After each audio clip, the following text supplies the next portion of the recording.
The small diner on the edge of Maplewood was alive with activity. It was a Friday evening, and the air buzzed with chatter, laughter, and the clinking of cutlery against plates. The smell of sizzling burgers and freshly baked pies wafted through the room, mingling with the faint aroma of coffee brewing in the corner. Families gathered around tables, couples shared quiet moments over milkshakes, and solo travelers sat at the counter scrolling through their phones or reading books. Among the bustling crowd was Emma Carter, a young waitress who moved with practiced efficiency. Her dark hair was tied back in a loose ponytail, and her apron bore stains from the day's work, evidence of her dedication to the job. At 28, Emma had already faced more challenges than most people twice her age. A single mother raising her 6-year-old son, Noah, she worked long hours at the diner to keep a roof over their heads and food on the table. Life hadn't been easy since her divorce 2 years ago, but Emma refused to let bitterness take root. Instead, she poured her energy into providing for Noah and nurturing his dreams. Noah was her light, a curious, imaginative boy with a mop of sandy blonde hair and bright blue eyes that sparkled whenever he talked about his passions. Lately, music had captured his heart. He loved listening to songs on the radio, tapping out rhythms on tabletops and pretending to conduct invisible orchestras. His favorite thing in the world, however, was the old upright piano tucked away in the corner of the diner. It was an antique piece, its once glossy surface now dulled by years of neglect. No one played it anymore, and it served more as decoration than anything else. But to Noah, it was magical.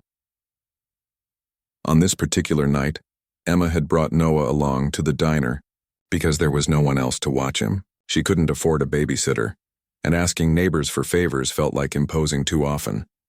So while she worked, Noah sat quietly by the counter, scribbling pictures in a notebook she'd given him.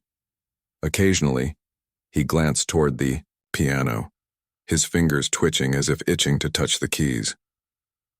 Emma noticed his longing looks and sighed softly. She knew how much Noah wanted to learn piano, but lessons were expensive, and they simply couldn't afford them right now. Still, seeing his enthusiasm tugged at her heartstrings. After finishing up with a table of rowdy teenagers, she walked over to him and knelt down. "Hey, buddy," she said gently, brushing a strand of hair from his forehead. "You okay?" Noah nodded eagerly. "Yeah, Mommy, I'm just thinking, do you think maybe someday I could play the piano?" Emma forced a smile, even though her chest tightened at the question. "Of course, sweetie. Someday when we save enough money, we'll find a teacher for you." Noah's face lit up at the promise, though Emma felt a pang of guilt. She didn't know when or if that day would come. For now, all she could do was distract him with smaller joys. "How about this?" she suggested. "Why don't we go sit by the piano for a little bit? You can press some keys and see what sounds it makes." Noah's eyes widened with excitement. "Really, can we?" "Sure," Emma replied, ruffling his hair. "Just for a few minutes, okay?" Hand in hand, they made their way to the forgotten instrument. Emma lifted Noah onto the bench, positioning him so he could reach the keys comfortably. His small hands hovered uncertainly before pressing down on a random note. The sound rang out, startling yet delightful. Encouraged, Noah pressed another key, then another, creating a jumble of tones that made him giggle uncontrollably. Watching him, Emma felt a lump rise in her throat. Despite their struggles, moments like these reminded her why she kept pushing forward. Noah's joy was infectious, and for a brief moment the weight of her responsibility seemed lighter. Unbeknownst to them, someone else in the diner was watching closely. Jack Miller, a tall man in his early 40s with sharp features and salt and pepper hair, had taken a seat near the window. Dressed casually in jeans and a leather jacket, he looked like any other traveler passing through town. But appearances could be deceiving. Jack was a self-made billionaire, the founder of a tech company that had revolutionized the industry. Wealthy beyond measure, he rarely ventured outside his high-rise office in New York City. Tonight, however, he found himself drawn to the quaint charm of Maplewood during a rare break from his demanding schedule. As he sipped his coffee, Jack observed the scene unfolding before him. He saw the way Emma interacted with her son, the tenderness in her voice, the patience in her movements. He noticed the pride in Noah's eyes as he experimented with the piano, oblivious to the imperfections in his melody. And he saw something else too: resilience. Emma carried herself with quiet strength, balancing trays of food while keeping one eye on her child. There was a grace to her actions, a dignity that resonated deeply with Jack. He thought back to his own childhood, growing up in a modest household where opportunities were scarce. His parents had worked tirelessly to provide for him and his siblings, instilling values of hard work and perseverance. Those memories had shaped him into the man he was today, but they also reminded him of the struggles faced by families like Emma's. Curiosity got the better of him. Setting aside his cup, Jack approached the pair. "Does he like music?" he asked, his deep voice breaking through the hum of conversation. Emma turned, startled by the unexpected intrusion. She studied the stranger warily, unsure of his intentions. "Yes, he does," she replied cautiously. "He loves it, actually." Jack nodded, glancing at Noah, who was still absorbed in his impromptu performance. "It shows. He seems really passionate about it." Emma offered a polite smile. "Thank you. We've always hoped he'd get the chance to learn properly, but..." Her voice trailed off and she shrugged slightly, unwilling to elaborate further. Jack understood without needing an explanation. Money, or the lack thereof, was a universal barrier. Yet looking at Noah's eager expression, he felt compelled to act. "Well, it's great to see kids exploring their interests," he said warmly. "Keep encouraging him. Passion like that is worth nurturing." With that, he returned to his seat, leaving Emma both puzzled and grateful for the brief exchange. Little did she know, Jack wasn't done yet. Before leaving the diner, he slipped a $100 bill under his coffee cup, ensuring the gesture went unnoticed by everyone except the server refilling his drink. For Emma and Noah, the night ended like any other. They left the diner hand in hand, heading home to a modest apartment filled with love but little else. What neither of them realized was that their lives were about to change in ways they never imagined, all thanks to the kindness of a stranger who had seen something special in a mother and her son. The next morning, Emma woke up to the sound of Noah humming a tune as he played with his toys on the living room floor.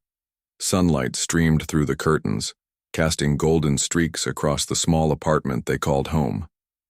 It was a cozy space, nothing fancy, but it was theirs. Every piece of furniture had been carefully chosen from thrift stores, and the walls were adorned with colorful drawings Noah had made at school. Despite its simplicity, the apartment felt warm and inviting, thanks to Emma's efforts to create a happy environment for her son. After fixing breakfast, a bowl of cereal for Noah and toast for herself, Emma prepared for another day at the diner. She tied her apron around her waist, checked that Noah's backpack was packed for school, and kissed him goodbye before heading out the door. The cool autumn breeze greeted her as she walked down the quiet street, her mind already preoccupied with the tasks ahead. When she arrived at the diner, something unusual caught her eye. Taped to the glass door was an envelope with her name written neatly in black ink. Emma froze, staring at it for a moment before cautiously pulling it loose. Her heart raced as she opened the envelope, unsure of what to expect. Inside was a folded piece of paper and a check. Trembling slightly, she unfolded the note and began to read. "Emma, I couldn't help but notice your dedication to your son last night. Music has the power to change lives, and I'd like to give Noah the chance to explore his passion. Please consider this my gift to you both." The words blurred as tears welled up in Emma's eyes. She glanced at the check attached to the note and gasped audibly. $10,000. The amount was staggering, more money than she had ever seen in one place. At the bottom of the note was a name scrawled in elegant handwriting: Jack Miller. Emma stood there, clutching the envelope, her mind spinning with questions. Who was this man? Why had he chosen to help them? And how could she possibly accept such a generous gift? The diner staff noticed her standing frozen by the door and quickly gathered around, curious about what had happened. "What is it, Emma?" asked Lisa, one of the other waitresses. "You look like you've seen a ghost." Wordlessly, Emma showed them the note and the check. A collective gasp rippled through the group as they processed the magnitude of what they were seeing. "Jack Miller, the billionaire?" Lisa exclaimed, her voice rising in disbelief. "He was here last night?" "Yes," Emma murmured, still struggling to wrap her head around everything. "He spoke to me briefly when Noah was playing the piano, but I never expected this." The news spread like wildfire throughout the diner. By lunchtime, the entire town seemed to know about the mysterious stranger who had left an extraordinary gift for a hard-working single mother and her musically inclined son. Customers whispered excitedly about Jack Miller's generosity, speculating about his motives and marveling at the unexpected twist of fate. For Emma, however, the attention was overwhelming. She wasn't used to being the center of conversation, and the weight of accepting such a large sum of money weighed heavily on her conscience. That evening, after finishing her shift, she sat alone in the diner's empty dining area, staring at the envelope once more. Her thoughts swirled with doubt and gratitude. On one hand, the money could change their lives. It could pay off debts, cover Noah's tuition for piano lessons, and provide stability they hadn't known in years. On the other hand, taking charity felt wrong, like admitting defeat or relying on someone else's pity. As she wrestled with her decision, her gaze fell on the old piano in the corner. Memories of Noah's laughter and enthusiasm flooded her mind. She imagined him sitting at the keys, not just pressing random notes, but learning actual songs, mastering melodies, and discovering the joy of creating music. The image filled her with hope, and slowly, her resolve began to solidify. This wasn't just about her pride. It was about giving Noah opportunities she couldn't provide on her own. By the time she returned home, Emma had made up her mind. She would accept the gift, not as charity but as an investment in her son's future. When Noah bounded into the kitchen after school, eager to share stories from his day, Emma knelt down to meet his eye level. "Noah," she said softly, holding the envelope in her hands, "something amazing happened today." Noah tilted his head, intrigued. "What is it, Mommy?" Emma smiled, brushing a strand of hair from his face. "Remember how you've always wanted to learn piano? Well, guess what? We're going to make that dream come true." Noah's eyes widened in disbelief. "Really? How?" "Well," Emma explained, choosing her words carefully. "A very kind man came to the diner last night. He heard you talking about music and decided to help us. He gave us enough money to start lessons, and maybe even buy a piano someday." Noah's reaction was immediate and overwhelming. He threw his arms around Emma, hugging her tightly. "Thank you, Mommy. Thank you so much." Emma hugged him back, blinking away tears. "You don't have to thank me, sweetheart. This is all because of you. Your love for music inspired someone to believe in you." Over the following days, Emma set to work making arrangements. She researched local music schools and found one with a stellar reputation located about 45 minutes away in the neighboring city. After contacting the school, she scheduled an audition for Noah, hoping he would impress the instructors enough to secure a spot in their program. In the meantime, she reached out to Jack Miller's office to express her gratitude personally. Though she doubted he would respond, she wanted him to know how much his gesture meant to her family. To her surprise, Jack replied almost immediately. His assistant arranged a phone call during which Jack assured Emma that his actions required no repayment. "I'm just glad I could help," he said sincerely. "Noah reminded me of myself when I was younger, curious, determined, and full of potential. I want him to have every opportunity to succeed." Emma thanked him profusely, promising to keep him updated on Noah's progress. As she hung up the phone, she felt a renewed sense of determination. For the first time in years, she allowed herself to dream, not just for Noah, but for herself as well. Maybe, just maybe, life was finally beginning to turn around. Meanwhile, Jack Miller sat in his sleek Manhattan office, reflecting on the events of the past week. Images of Emma and Noah lingered in his mind. Their laughter, their connection, their resilience. He realized that helping them had awakened something within him, a sense of purpose he hadn't felt in years. Success had brought him wealth and influence, but it had also isolated him from the simpler joys of life. Watching Emma and Noah reignited memories of his own childhood, reminding him of the values that had shaped him into the man he was today. Determined to stay connected to the world beyond boardrooms and business deals, Jack decided to revisit Maplewood during his next trip. He didn't tell anyone, not even his assistant, about his plans. He simply booked a flight, rented a car, and drove to the small town, eager to see how Emma and Noah were doing. When he arrived at the diner, he was greeted with applause. Word of his return had spread quickly, and the townsfolk welcomed him like a long-lost friend. Emma, who had been serving customers near the counter, turned in surprise when she saw him walk in. "Jack," she exclaimed, her face lighting up with genuine warmth. "What are you doing here?" Jack chuckled, shrugging modestly. "I was in the area and thought I'd stop by. See how things are going." Emma ushered him to a table, insisting he stay for dinner. As they talked, Jack learned more about Emma's journey, the sacrifices she had made, the challenges she had overcome, and the dreams she still held close to her heart. In turn, he shared snippets of his own story, revealing vulnerabilities he rarely discussed with anyone else. Their conversation flowed effortlessly, bridging the gap between their vastly different worlds. For Emma, it was refreshing to connect with someone who understood her struggles, yet admired her strength. For Jack, it was a reminder of the humanity he sometimes lost sight of in the corporate world. By the end of the evening, they parted ways with a mutual understanding. Their paths had crossed for a reason, and perhaps their friendship was only beginning. As Jack drove away from Maplewood later that night, he couldn't shake the feeling that his life had changed in some subtle yet profound way.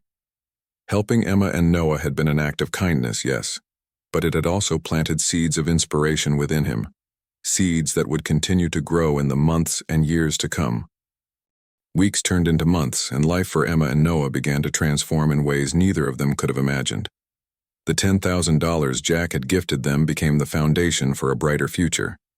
Emma used part of the money to enroll Noah in private piano lessons at the prestigious music school in the neighboring city. Every Saturday morning, they drove 45 minutes each way so Noah could study under Mrs. Harper, a renowned instructor known for her ability to nurture young talent. Noah approached his lessons with boundless enthusiasm. At first, he struggled with the basics, reading sheet music, positioning his fingers correctly, and maintaining rhythm. But Mrs. Harper was patient and encouraging, always finding ways to make learning fun. She introduced him to simple songs that sparked his interest and praised his progress, no matter how small. Slowly but surely, Noah's confidence grew. He practiced diligently at home, using a keyboard Emma had purchased secondhand, and soon, he was playing short melodies that filled their apartment with joy. Emma watched her son's transformation with pride.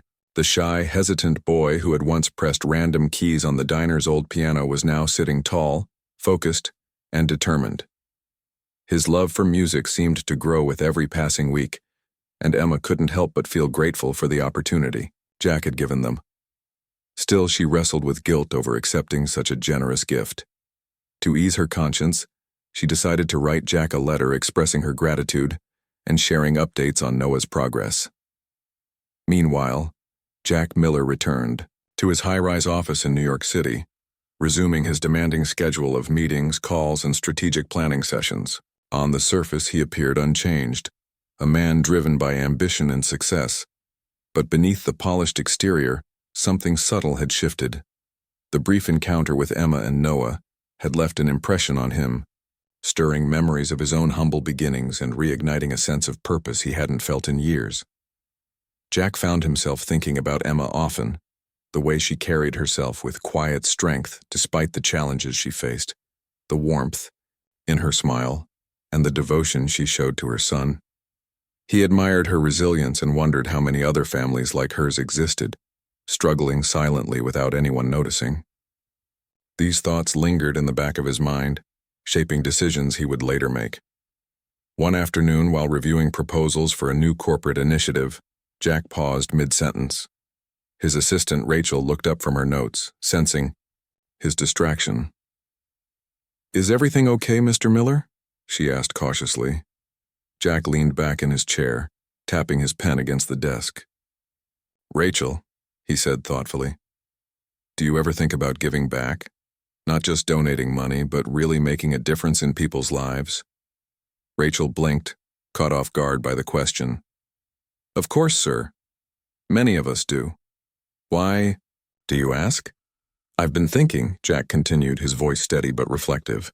"We've built this company into something powerful, but what if we use that power to create opportunities for others?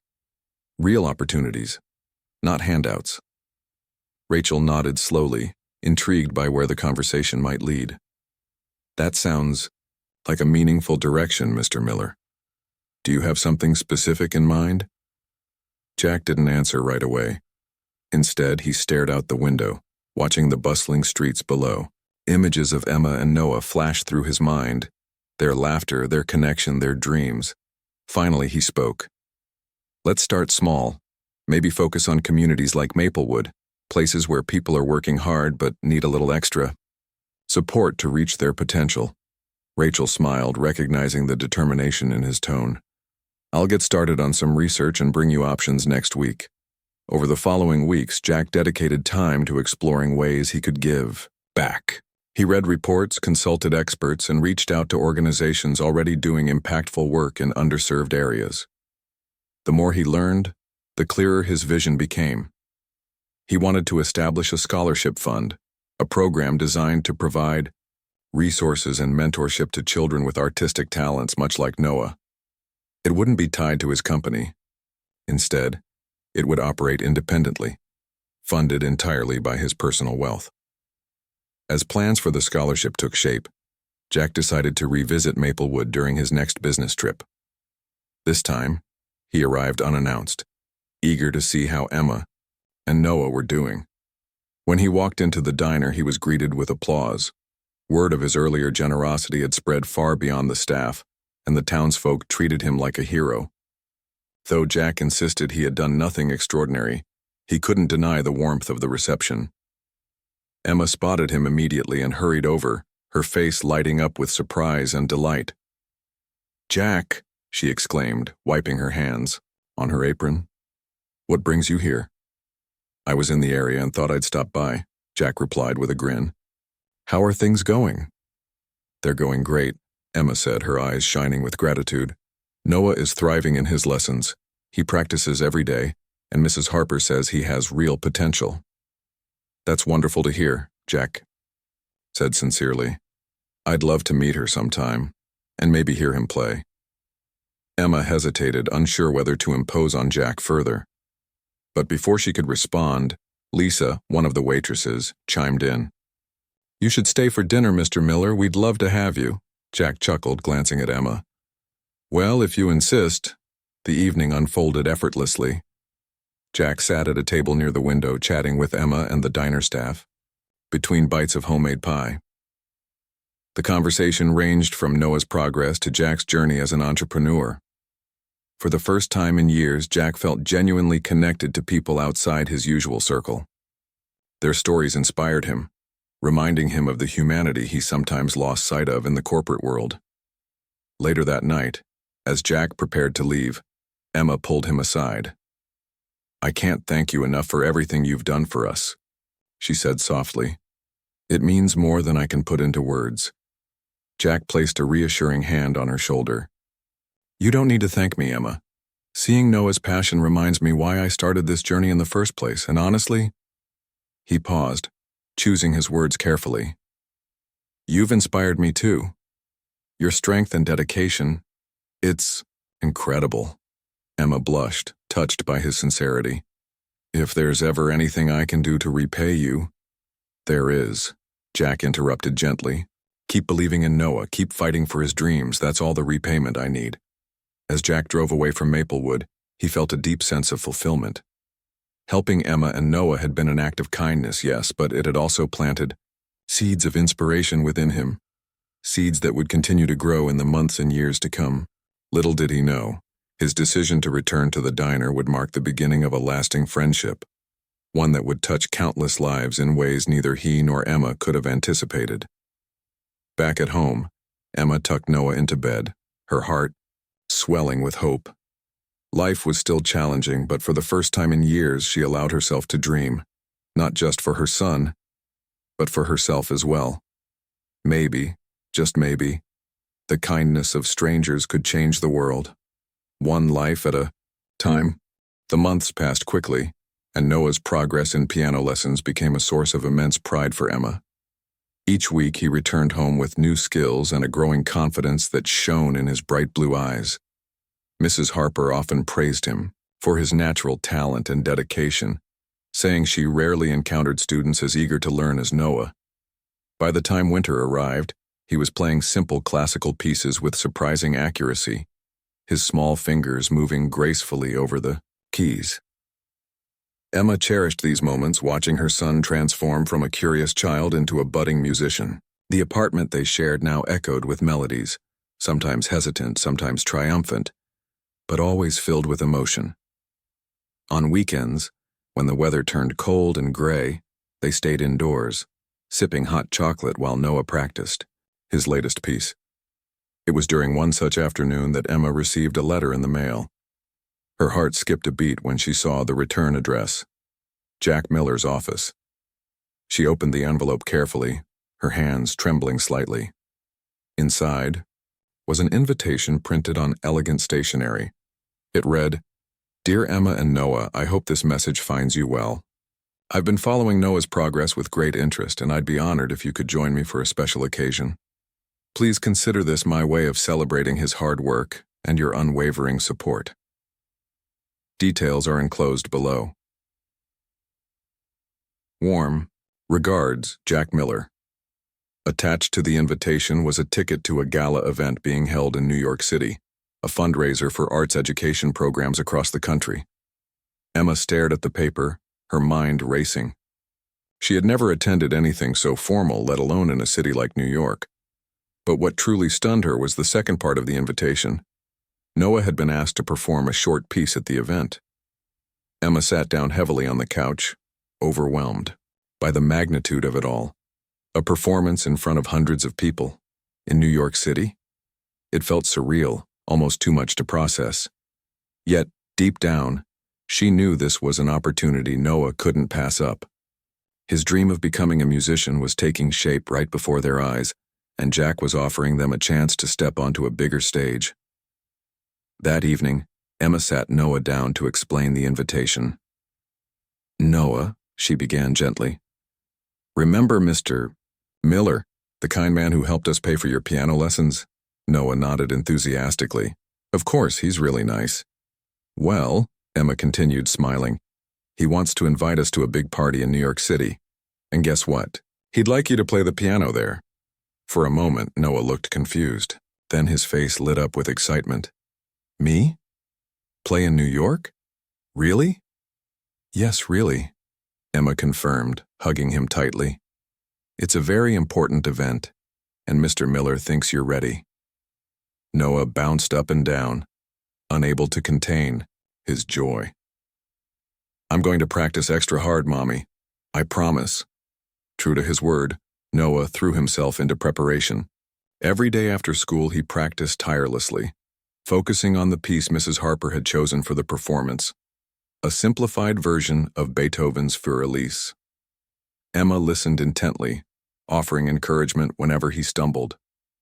Together, they worked through his nerves, reminding him that music came from the heart, not perfection. Meanwhile, Jack finalized the details for the gala. The event would take place in a grand ballroom overlooking Central Park, with guests ranging from business leaders to philanthropists. While the primary purpose was to raise funds for arts education, Jack also saw it as a chance to highlight the importance of nurturing young talent. He envisioned Noah's performance as the centerpiece of the evening, a testament to what could be achieved when opportunity met determination. As the date of the gala approached, Emma and Noah prepared for the trip. Emma borrowed a dress from a friend, while Noah wore a crisp white shirt and bow tie borrowed from Lisa's nephew. They boarded the train to New York City early on the morning of the event, both nervous and excited about what lay ahead. When they arrived at the venue, they were greeted by a member of Jack's staff who escorted them inside. The ballroom was breathtaking, decorated with sparkling chandeliers, floral arrangements, and tables adorned with fine china. Guests mingled, holding glasses of champagne and chatting animatedly. Amidst the glamour, Emma felt out of place, but determined to make the most of the experience. Jack spotted them from across the room and hurried over, his face lighting up with a warm smile. "Emma, Noah, you made it," he said, shaking Emma's hand and patting Noah on the shoulder. "You look fantastic." "Thank you for inviting us," Emma replied, her voice tinged with gratitude. "This is incredible." "It's my pleasure," Jack said sincerely. "And Noah, you're going to do great tonight. Just remember to breathe and enjoy yourself." Noah nodded nervously, clutching the sheet music in his hands. "I'll try, Mr. Miller." Before long, it was time for the performance. As the lights dimmed and the crowd settled into their seats, Noah took his place at the grand piano on stage. The spotlight illuminated him, casting a soft glow over his small frame. For a brief moment, he hesitated, glancing toward Emma and Jack seated in the front row. Both gave him reassuring smiles, urging him to begin. Then, with a deep breath, Noah placed his fingers on the keys and started to play. The opening notes of Fur Elise rang out, clear and steady. Though his hands trembled slightly, he focused on the melody, letting the music guide him. Slowly, his nerves faded, replaced by a sense of calm as he lost himself in the song. The audience listened in silence, captivated by the sincerity of the performance. When Noah reached the final note, the room erupted into applause. People rose to their feet, cheering and clapping for the young boy who had poured his heart into every keystroke. Tears welled up in Emma's eyes as she watched her son take a photo, his face glowing with pride. After the performance, Jack joined Emma and Noah backstage. "That was amazing," he said, beaming. "You should be incredibly proud, Noah." Noah grinned shyly. "Thanks, Mr. Miller. I was really scared, but it felt good." "You did perfect," Jack assured him. Turning to Emma, he added, "Both of you deserve this moment. You've worked so hard to get here." The rest of the evening passed in a blur of congratulations and photo opportunities. Guests lined up to meet Noah, praising his talent and expressing admiration for Emma's dedication. For the first time in years, Emma felt seen, not just as a struggling single mother, but as someone whose sacrifices mattered. It was a feeling she wouldn't soon forget. As the night drew to a close, Jack pulled Emma aside for a private conversation. "I have something else I want to discuss with you," he said, his tone serious yet kind. "But not tonight. Let's talk when we're back in Maplewood." Emma nodded, intrigued but unsure of what he meant. Whatever it was, she trusted Jack implicitly. Over the past months, he had proven himself to be more than just a generous benefactor. He had become a friend, a rare ally in a world that often felt lonely and unforgiving. On the train ride home the next day, Noah fell asleep with his head resting on Emma's lap, exhausted but happy. Emma gazed out the window, reflecting on everything that had happened. Life had changed dramatically since that fateful night in the diner. What had once seemed impossible was now unfolding before her eyes, thanks in large part to Jack's kindness. But as she thought about his cryptic words from the previous evening, a spark of curiosity ignited within her. Whatever Jack had planned next, she knew it would be meaningful, not just for her and Noah, but for countless others who needed a helping hand. Little did she realize the ripple effects of Jack's generosity were only beginning to unfold. When Emma and Noah returned to Maplewood after the gala, life seemed to settle back into its usual rhythm. Yet something had shifted.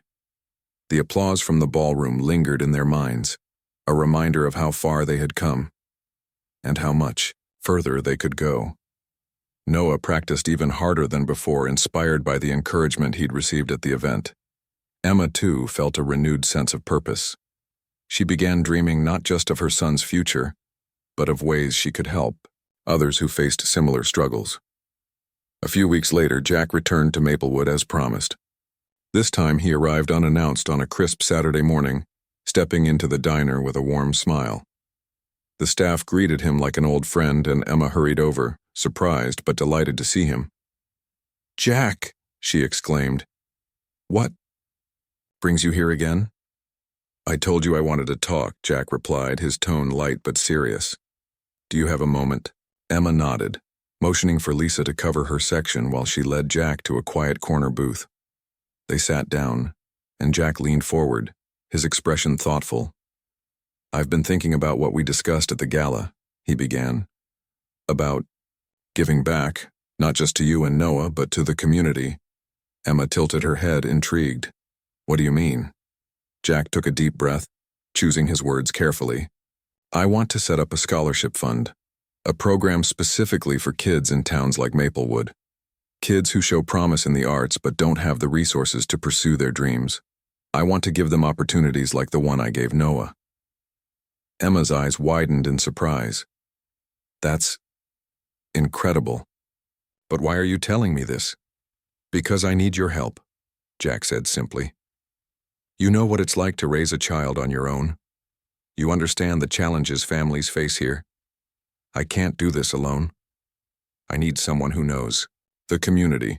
Someone who cares deeply about making a difference." Emma felt a lump rise in her throat.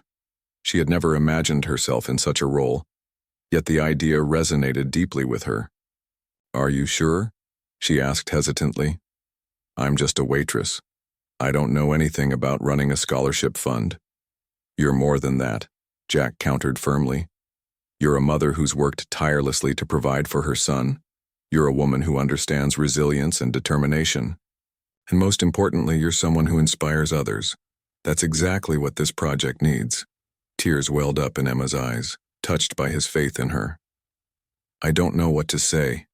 "Say yes," Jack urged with a smile. "Together we can create something meaningful, something that will change lives." After a long pause, Emma nodded, her heart swelling with gratitude and resolve. "Okay," she whispered. "Let's do it." Over the next several months, Emma and Jack collaborated closely to bring the scholarship fund to life. Jack handled the financial aspects, using his wealth and connections to secure funding and establish a board of advisors. Emma, meanwhile, focused on outreach within the community. She visited schools, spoke with teachers, and connected with local families to identify children who might benefit from the program. Her first-hand experience made her uniquely qualified to understand their needs and advocate for their potential. The scholarship was officially launched 6 months later, named the Harmony Initiative in honor of its focus on music and the arts. Its mission was simple: to provide underserved children with access to lessons, instruments, and mentorship. The response was overwhelming. Dozens of applications poured in from across the region, each one telling a story of passion, creativity, and untapped potential. One of the first recipients was Mia Rodriguez, a 12-year-old girl from a nearby town who dreamed of becoming a violinist. Her family couldn't afford private lessons, so she had taught herself to play using YouTube videos and borrowed instruments. When Mia learned she had been awarded a scholarship, she burst into tears of joy, hugging her parents tightly. "I can't believe it," she whispered. "This is my chance." Stories like Mia's became common as the Harmony Initiative gained momentum. Jack and Emma traveled to events, meeting recipients and hearing their stories. Each success reinforced their belief in the power of opportunity. For Emma, it was a chance to pay forward the kindness she had received. For Jack, it was a way to reconnect with the values he had nearly forgotten in the pursuit of success. As the initiative grew, so did Emma and Jack's friendship. Their shared goal brought them closer, creating a bond built on mutual respect and trust. They spent hours discussing ideas, solving problems, and celebrating victories. Though their backgrounds were vastly different, they found common ground in their desire to make a difference. One evening, after a particularly successful fundraising event, Jack and Emma sat together on a bench outside the diner, watching the sunset paint the sky in shades of orange and pink. "Do you ever think about where this all started?" Jack asked quietly. Emma smiled, glancing toward the old piano in the corner of the diner. All the time. If you hadn't walked in that night, none of this would have happened. And if you hadn't lifted Noah onto that bench, Jack countered, I might never have realized how much good I could do. They sat in comfortable silence for a while, reflecting on the journey they had taken together. Neither of them could have predicted how a simple act of kindness would ripple outward, touching countless lives. What began as a fleeting moment in a small-town diner had blossomed into something far greater, a testament to the transformative power of compassion and collaboration. For Emma, the changes went beyond the scholarship. Working alongside Jack had given her confidence she hadn't known she possessed. She began speaking up more, advocating not just for her son but for her community. People noticed her newfound strength and rallied around her, eager to support. The cause she and Jack had championed, Noah too continued to thrive. His performances became more polished, his skills sharper. Mrs. Harper often remarked that he had the makings of a true artist, someone who played not just with technical skill, but with emotion and soul. He's going places, she told Emma, one day. Mark my words. As winter turned to spring, Emma found herself looking ahead with hope rather than worry. Life wasn't perfect, there were still bills to pay and challenges to face. But for the first time in years, she felt optimistic. About the future, she knew there would be obstacles along the way, but with Jack by her side and a growing network of supporters, she believed anything was possible.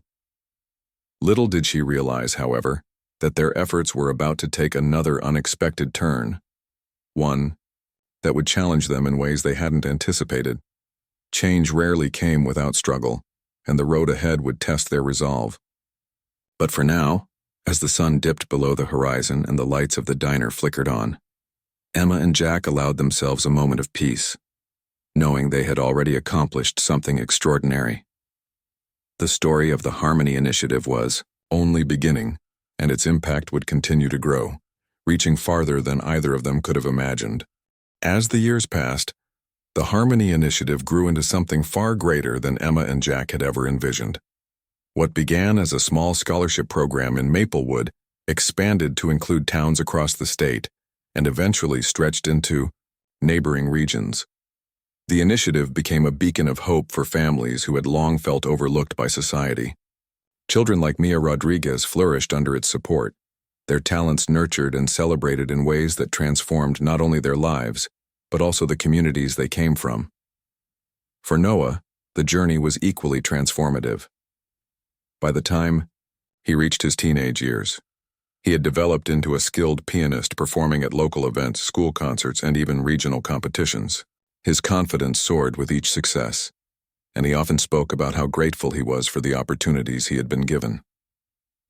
If it weren't for Mr. Miller and my mom, he would say during interviews or after performances, I wouldn't be here today. Emma watched her son's progress with pride, knowing that his achievements were a reflection of their hard work and resilience. But she also saw how much of Noah's success was rooted in the kindness of others, Jack's generosity, Mrs. Harper's patience, and the encouragement of countless people who believed in him. It reinforced her belief in the importance of paying it forward, which is why she dedicated herself fully to expanding the Harmony Initiative. She traveled to schools, organized fundraisers, and worked tirelessly to ensure that no child with Thibault a dream was left behind. Jack, too, found new meaning in his life through the initiative. Though he remained a billionaire with immense responsibilities, he made time to visit Maplewood regularly, checking in on the program and connecting with the families it served. He attended recitals, art shows, and plays, cheering on the children whose lives had been touched by the scholarships. Each performance reminded him of why he had started this journey, to give others the chances he had once been fortunate enough to receive. Their partnership brought them closer than either had anticipated. While romance never entered the picture, their bond deepened into a friendship built on trust, respect, and shared values. They relied on each other's strengths. Jack's resources and strategic thinking complemented Emma's compassion and understanding of the community. Together, they formed a team capable of achieving remarkable things. One summer evening, as the sun set over the diner, Emma and Jack sat together on the same bench where they had dreamed up the Harmony Initiative. The old piano inside had been replaced with a shiny new one, donated by a music company inspired by their work. Children now gathered around it daily, learning melodies and creating memories. The diner itself had become a hub of creativity, hosting weekly jam sessions and art workshops. "I can't believe how far we've come," Emma said softly, her voice filled with awe. "Sometimes I look around and wonder if this is real." "It's real," Jack replied with a smile. "And it's because of you. You're the heart of this whole thing." Emma shook her head, brushing away tears. "No, it's because of all of us. You, me, Noah, the kids, the families. It's everyone working together." Jack nodded, gazing out at the horizon. "That's what makes it so powerful.